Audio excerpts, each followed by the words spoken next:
This is not a story about scandal. It is not a story about personality conflict, nor about tabloid headlines or fleeting controversy. This is a story about institutional survival, about strategic recalibration, about a monarchy that quietly altered its center of gravity and in doing so, narrowed its future to one protected path.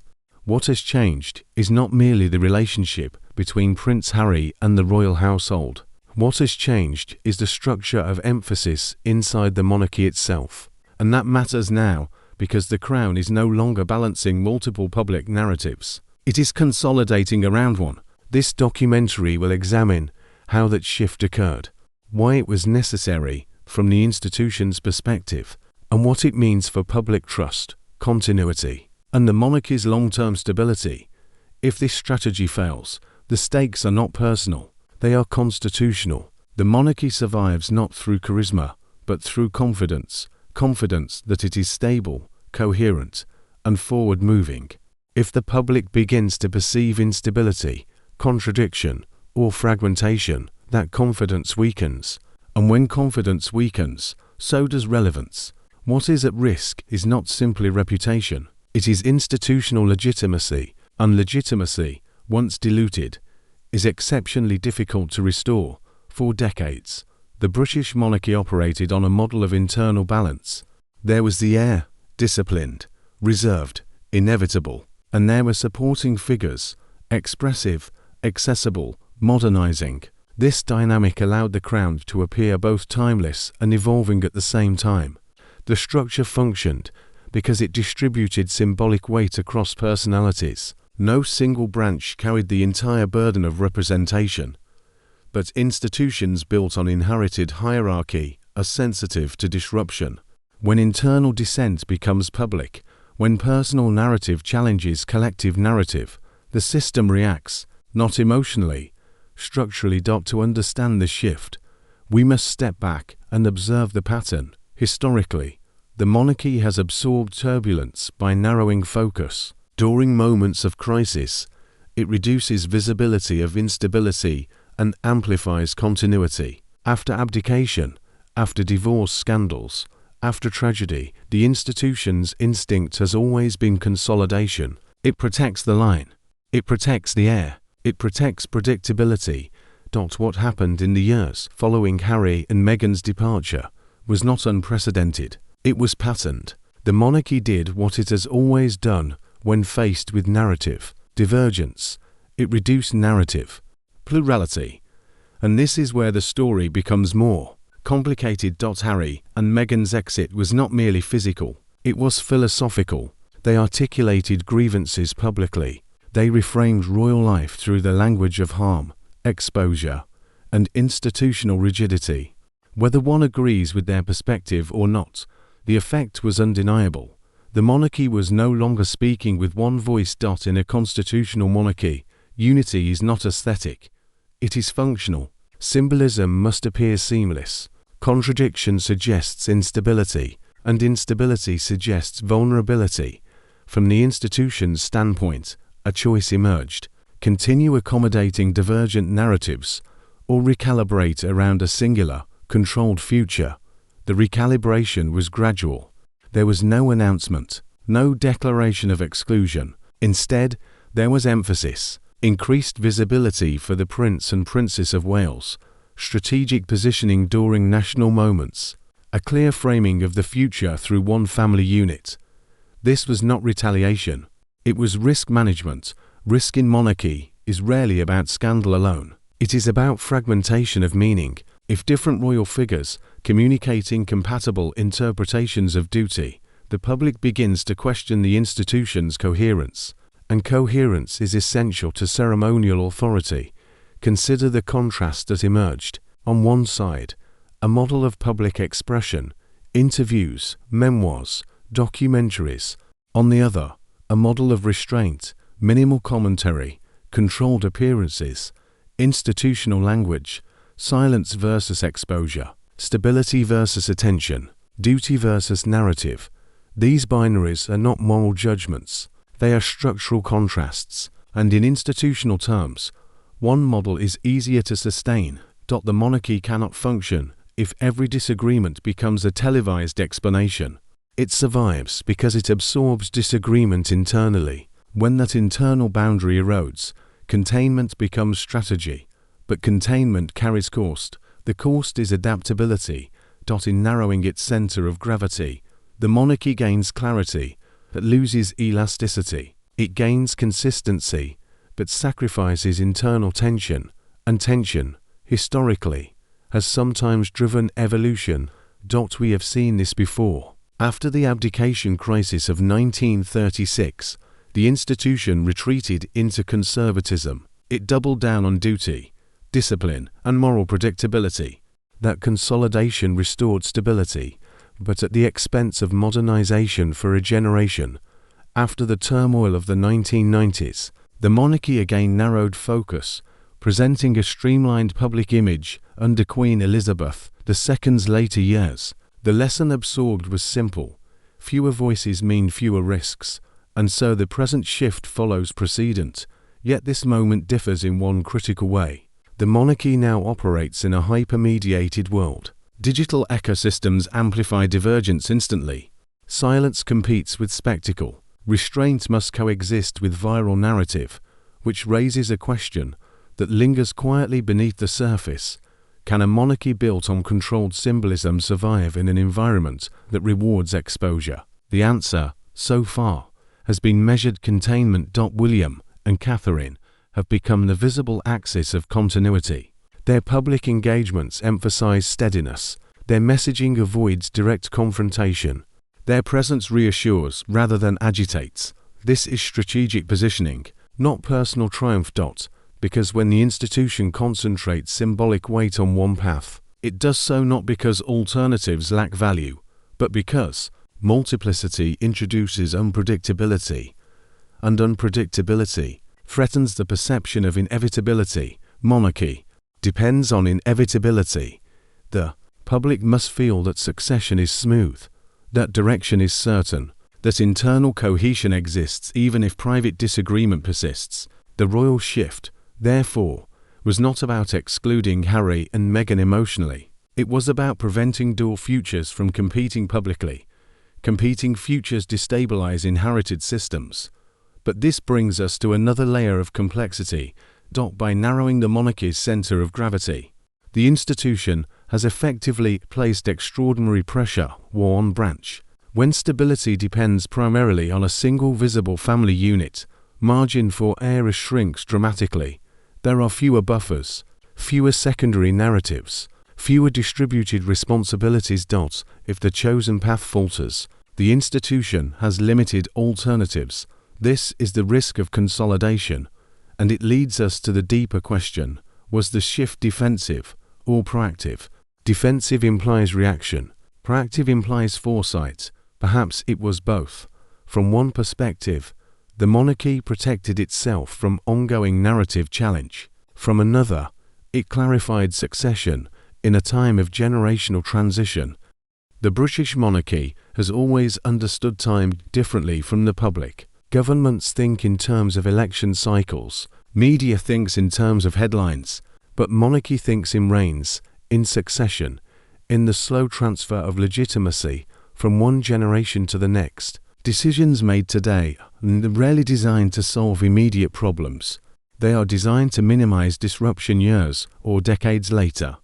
This is why the shift away from Harry and Meghan cannot be understood solely as a response to interviews, documentaries, or memoirs. Those were catalysts, not causes. The deeper issue was how authority itself was being framed, and whether that framing could be sustained once the crown passed to the next generation. Authority inside the monarchy has historically rested on three pillars: continuity, discretion, and symbolic distance. The monarch is not meant to persuade. The monarch is meant to endure. Emotional engagement has always been carefully rationed, because too much familiarity erodes mystique, and mystique underpins consent. Harry and Meghan's model of influence challenged this architecture. Their authority was relational rather than symbolic. It relied on shared emotion, personal narrative, and moral alignment with contemporary social values. This approach resonated strongly with certain audiences, particularly younger ones, and it demonstrated a kind of legitimacy that the monarchy itself has often struggled to cultivate in the modern era. But here is the tension the institution could not ignore. Relational authority does not transfer easily across generations.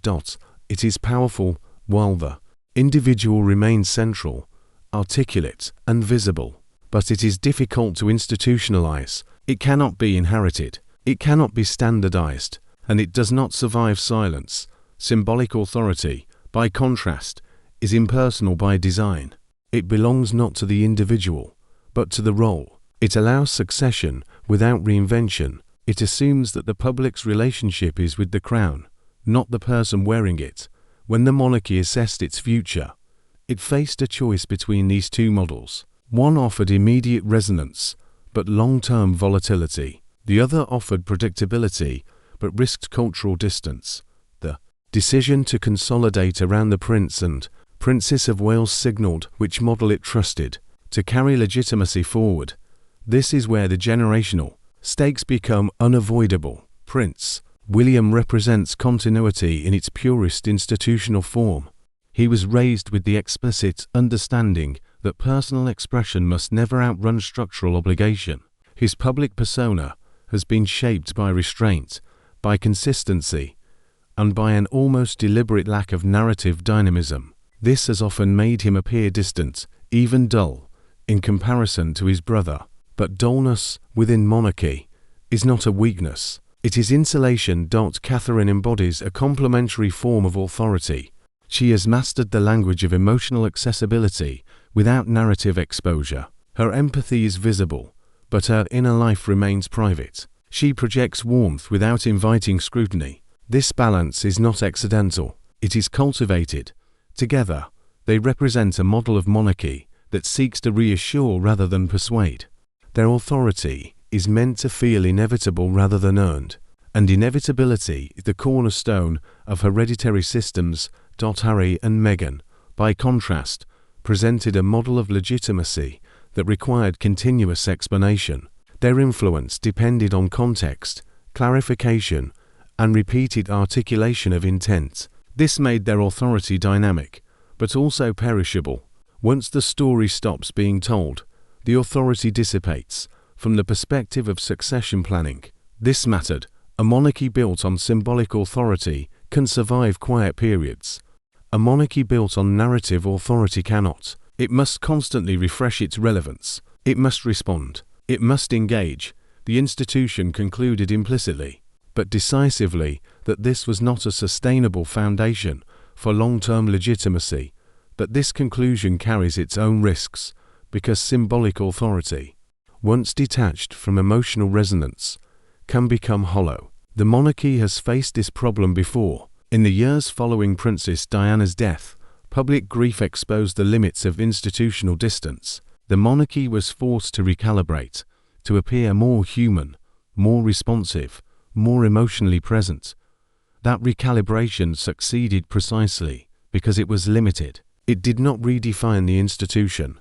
It adjusted its tone. The challenge today is more complex. Public expectations have shifted more dramatically. Transparency is no longer a preference. It is often framed as a moral requirement. Institutions that appear silent are not merely seen as reserved, but as evasive. Authority that refuses to explain itself risks being interpreted as illegitimate. The monarchy's decision to retreat from narrative engagement and double down on symbolic continuity is therefore not without consequence. It assumes that the public will continue to grant legitimacy without emotional participation. That assumption is not guaranteed.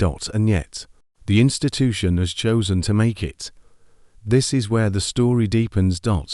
Because the narrowing of legitimacy around a single model does not merely exclude alternative voices. It reshapes how future royals are prepared, presented, and constrained. It signals to the next generation that expression must be managed, not explored. That silence is safety, that deviation carries course. In this sense, the shift that left Harry and Meghan behind also sends a message to William and Catherine's children. It defines the boundaries of acceptable influence before they even step into public roles.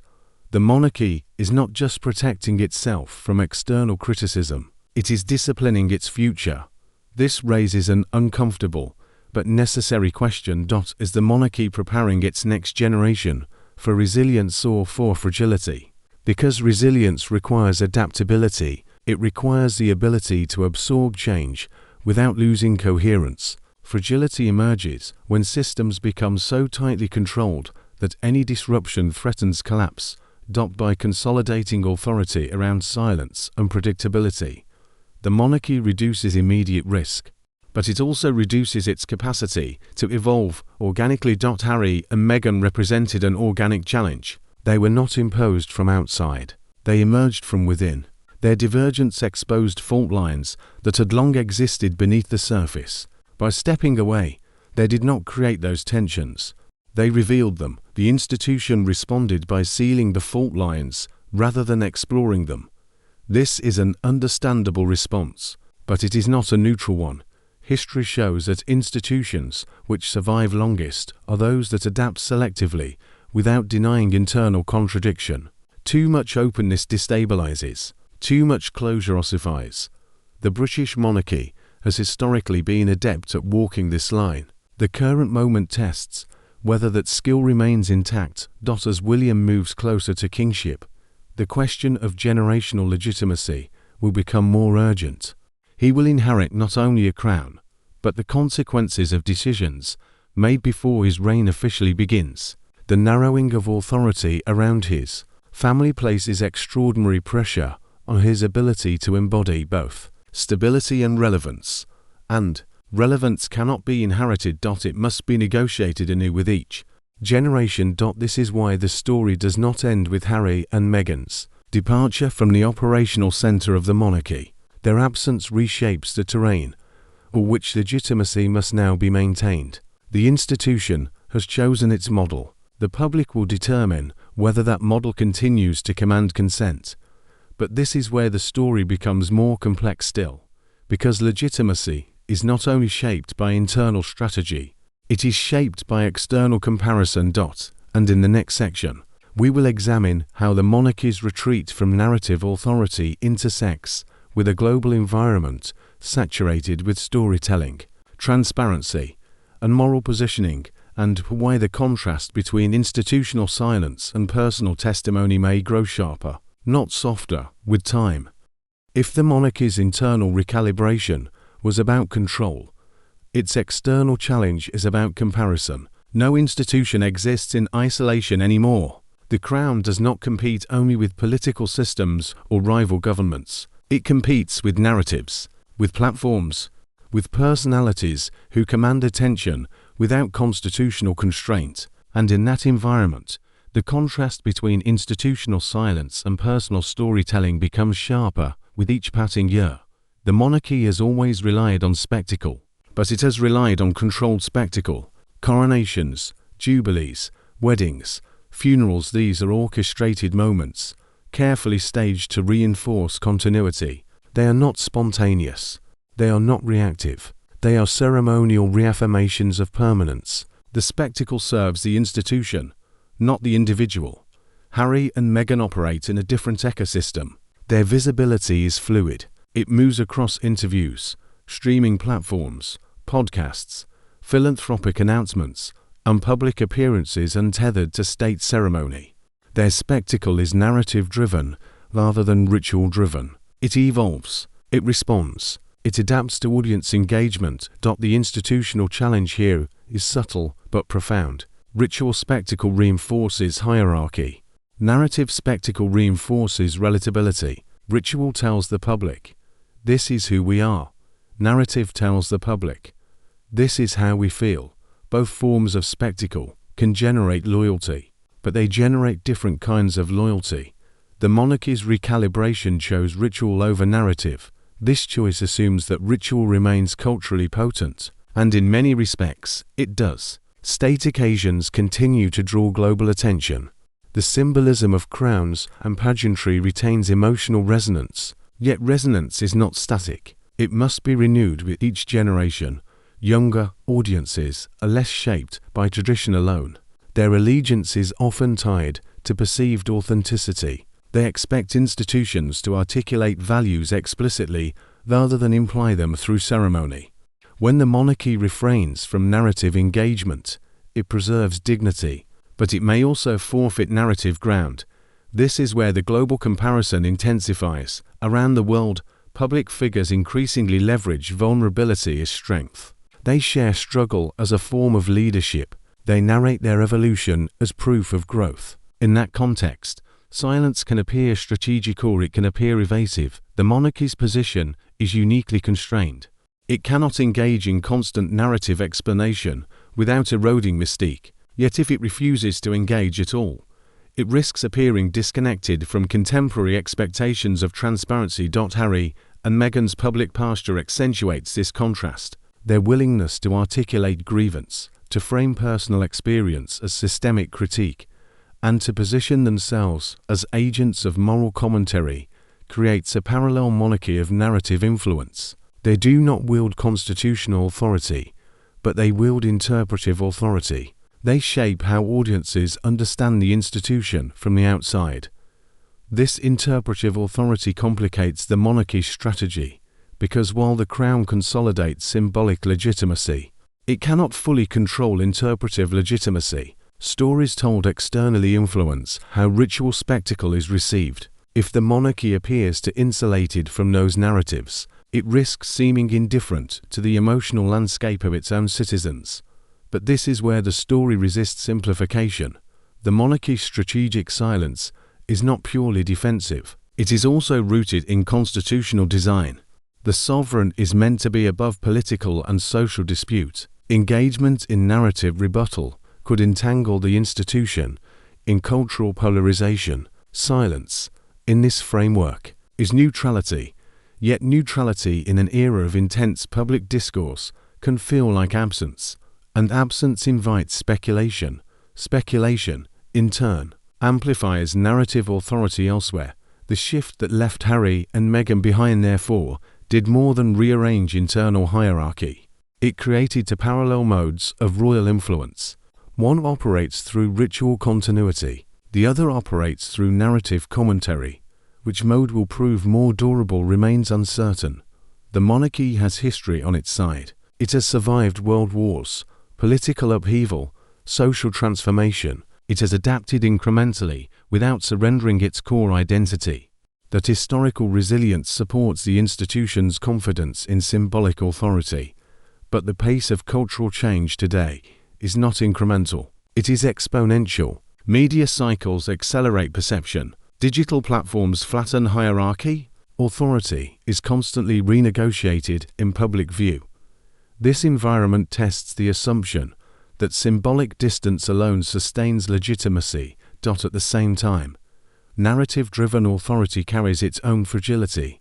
It requires constant engagement. It invites contradiction. It exposes the speaker to scrutiny at every turn. Harry and Meghan's model of influence depends on maintaining moral clarity in a complex world. Any inconsistency risks disproportionate backlash. So both paths contain risk. The monarchy's path risks irrelevance if silence is misinterpreted. Harry and Meghan's path risks instability if narrative authority loses coherence. But here is the deeper complication. Public trust does not distribute evenly. It shifts gradually. The monarchy's base of support may remain steady, particularly among those who value tradition and stability, yet support among younger demographics may hinge on perceived emotional accessibility.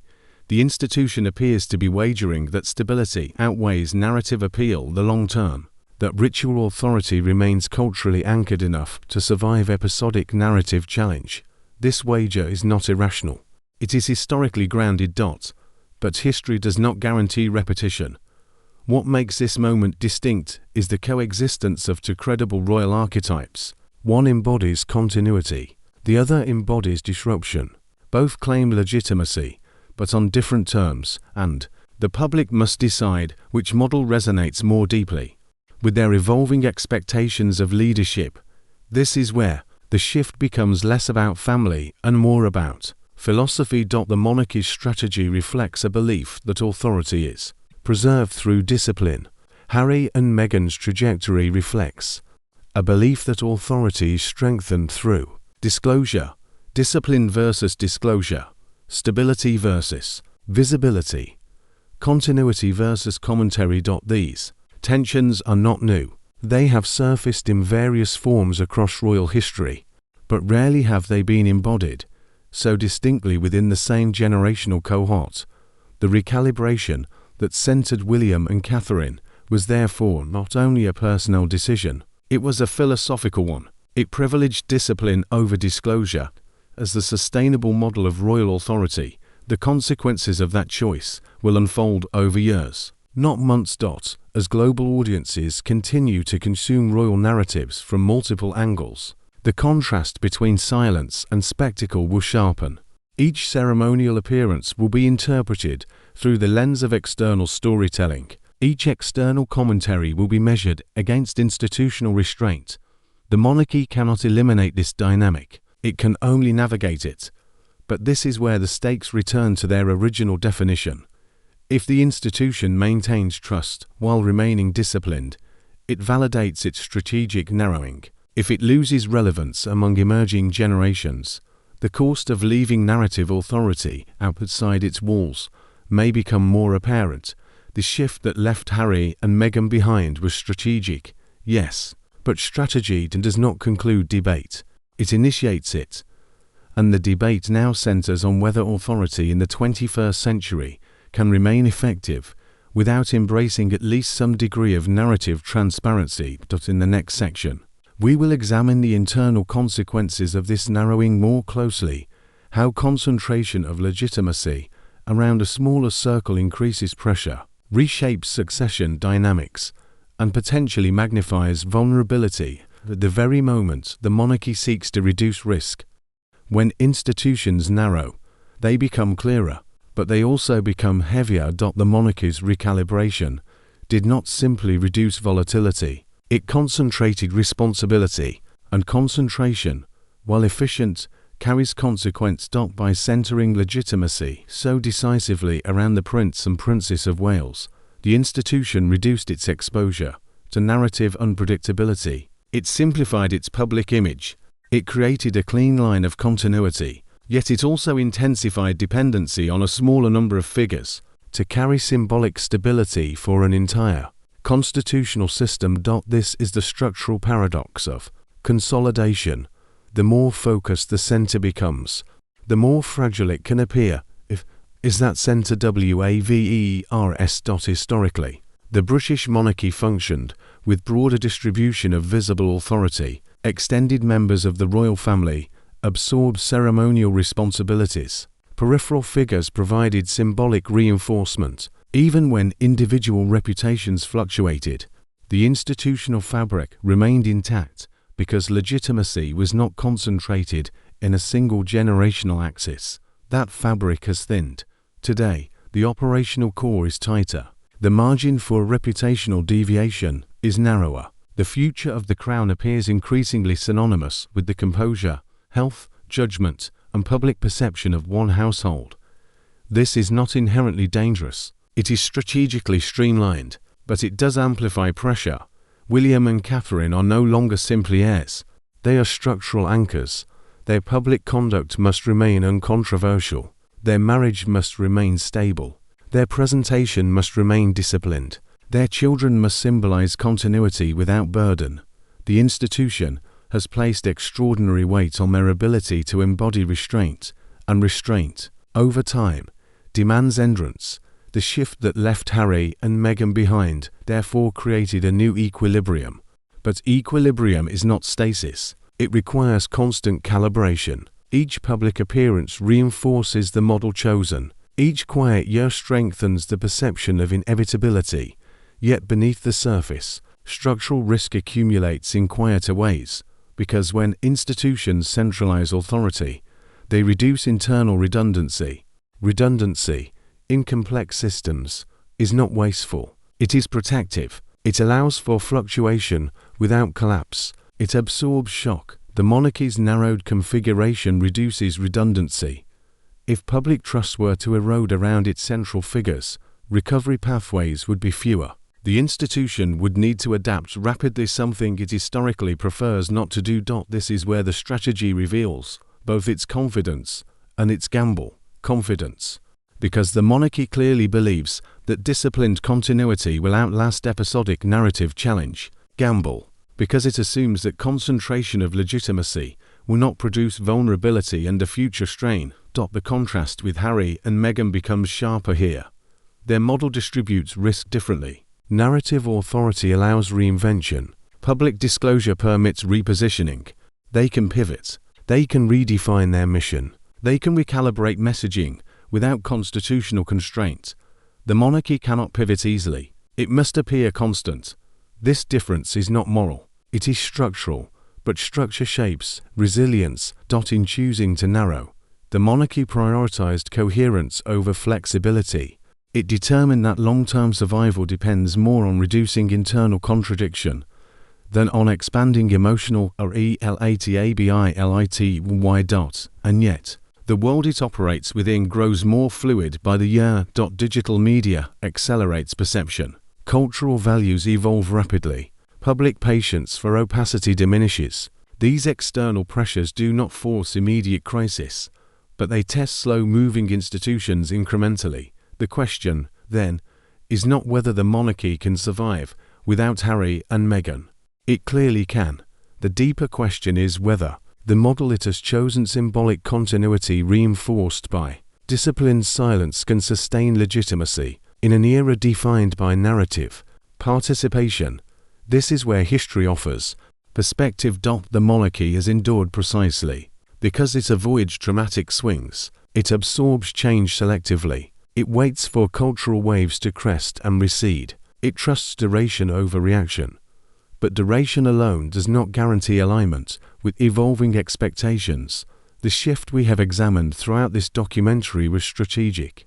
It was not reactive panic. It was a methodical narrowing designed to preserve institutional coherence. And coherence is powerful. It reassures markets. It stabilizes diplomacy. It calms constitutional uncertainty.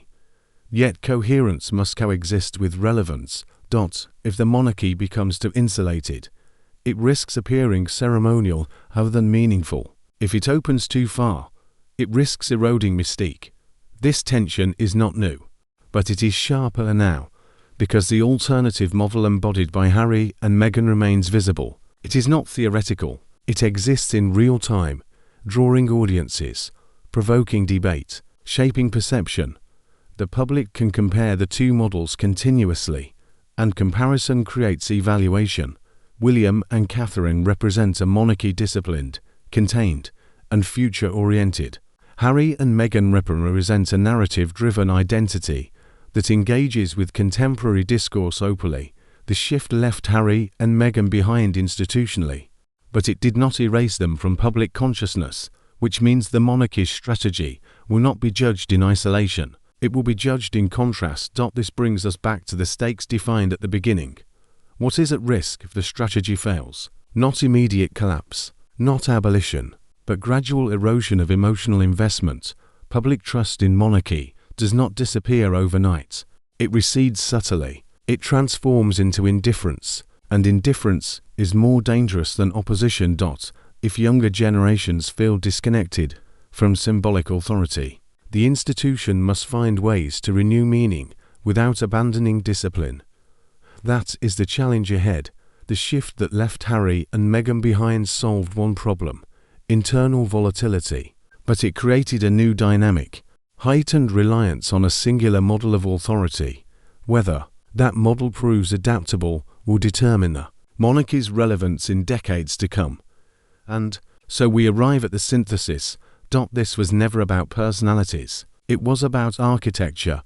The monarchy chose structural clarity over narrative complexity. It narrowed to preserve coherence. It consolidated to protect continuity. It acted according to its deepest instinct: survival through discipline.